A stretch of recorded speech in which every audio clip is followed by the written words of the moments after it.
It is the sovereign right of every state to protect its borders, in particular its airspace. This is one of the commonly recognized principles of international law on which relations between states rest. So the President of the United States makes himself out as an ignoramus, saying as he did in his address on September 5th, that the Soviet Union guards its borders in what it freely claims to be its airspace. But the point here, of course, is not the ignorance of one U.S. official or another. The point is a deliberate, pre-planned action in an area which is strategically important to the Soviet Union.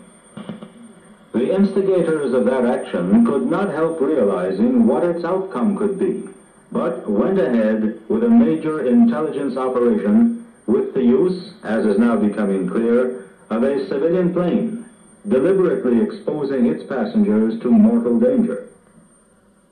Can anyone imagine anything more cynical than Reagan's statement that no one will ever know how data was fed into the plane's computer, which subsequently directed the plane into Soviet airspace to carry out its spying mission? It was not a technical error. The plane was to carry out, without a hitch, the above intelligence operation, but if it was stymied, to turn all this into a major political provocation against the Soviet Union. This conclusion is confirmed by all subsequent actions of the U.S. administration. Its leaders, including the President in person, launched a malicious and hostile anti-Soviet campaign over a very short time, clearly using a prearranged script.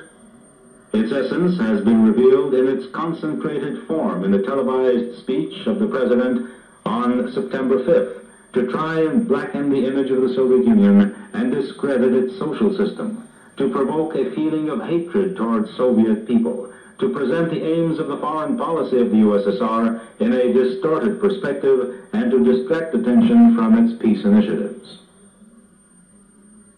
In a situation when tensions and anti-Soviet hysteria are being whipped up, U.S. leaders would like to evade the solution of major international problems on which the destinies of the peoples depend, and the moment for this provocation has been chosen purposefully.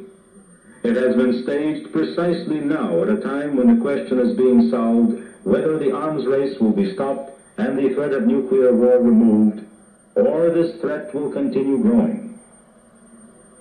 All indications are, including the mentioned speech by the American President, that the U.S. administration intends to follow the road of intensifying confrontation with the Soviet Union. Reagan's credo to Putin is peace through strength.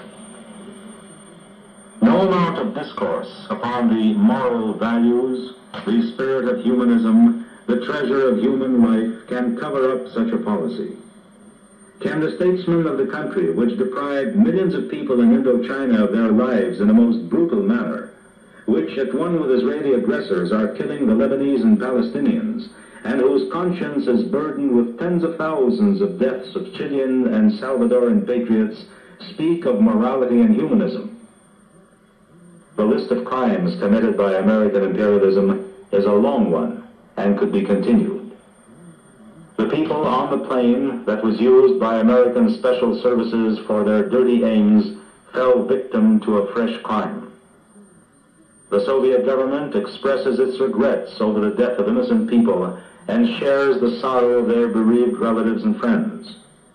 The entire responsibility for this tragedy rests wholly and fully with the leaders of the United States of America.